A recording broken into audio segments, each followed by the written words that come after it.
So when the inevitable happened,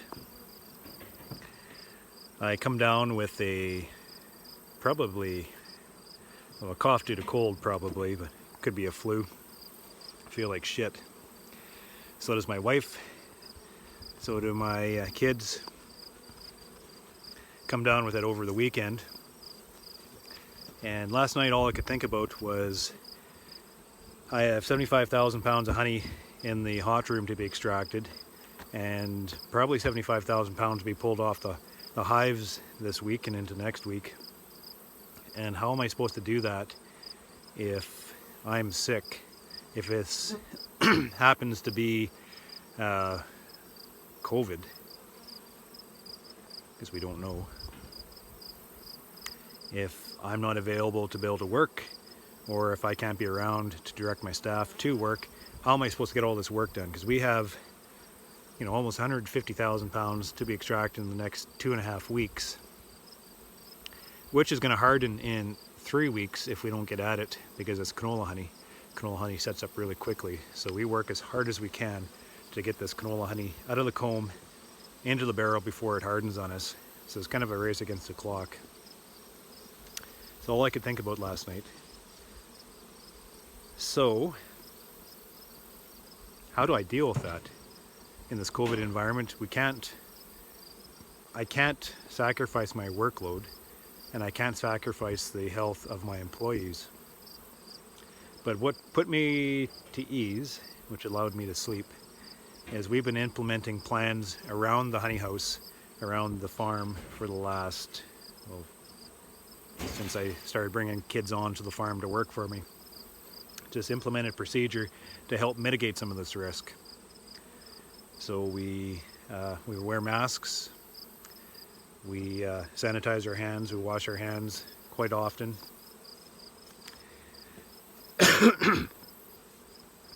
I have Carrie cleaning the honey house, disinfecting a little bit more often than usual. We don't invite visitors on site anymore.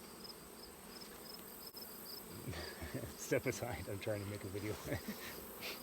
Did you put grass in there? Yeah. Okay, I'll be 2 minutes. So we have all these measures that we put into place to help mitigate some risk of spreading the infection if we do get infected. So our family got infected with a flu probably this weekend, and I'm confident that we probably did not pass it on to my employees last week if we were shedding the virus, because we're implementing all these procedures. So right now, we are carrying on our work. I've been able to separate the staff. I have my staff extracting honey right now, and I've been able to I've hired my oldest daughter, my oldest son, to help me in the honey business this year. So I've been able to keep the cohorts together, our family unit, we're sick together. So I pulled them away from the crew, and we've been working the yards. Even though they are not feeling very well, we're still out doing some work. So we're managing this problem. We're managing the risk of not getting my work done the best we can. We are also leaning on our government for health services.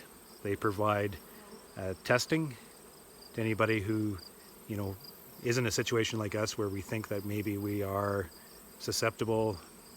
We probably aren't infected with COVID, but we're coming down with all the symptoms of it, and just that surveillance, being able to find out if we are infected with that or not. There's COVID all through the area out here now, within pockets and just scattered out amongst the community.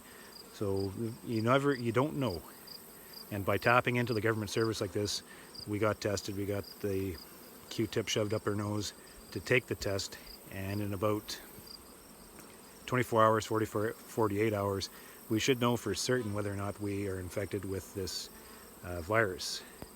And if we come clean, then we can go back to normal. If we are infected, unfortunately become infected with COVID, then we can take extra precautions. And if that does happen, if that situation does become true, my honey house can still operate, right? My honey can still be extracted. I can still conduct business because I know that I've taken all the precautions to be able to mitigate some of that risk. And that's very important. not to be able to allow this to shut down my business. Just follow the steps, trying to be, it's my responsibility to manage the risk, to be able to manage the workload. And in a way, it's the government's responsibility to manage a risk and keep everybody safe and healthy. So it's working extremely well, and it's kind of put a little bit of ease on me and hopefully on the crew, that we have a plan in place in situations like this. That's inevitable, it's going to happen, and when it does happen, we just follow the procedure and we just deal with it. And that way it protects my workload and it protects our health at the same time.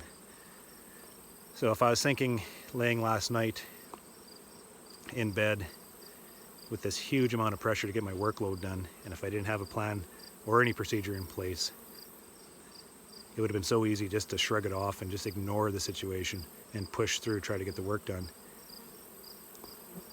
And if that was the case, and if I did come down with COVID and I did expose my employees to that virus, my place would be shut down. I wouldn't have my work getting done because everybody's sick. My honey would harden in the comb. I'd have 150,000 pounds of honey worth, let's say, $2. That's $300,000 at risk just because I didn't have a plan or a procedure in place. It's all about business. It's all about handling this problem ourselves. There's a lot of politics around this. There's a lot of opinion. But if we are going through this uncertain, phase of managing this disease, this virus, we have to be able to use the best information at hand. We have to be able to, as individuals, take the responsibility to be able to keep ourselves healthy and to ensure that our businesses stay healthy, right? And that's all there is to it.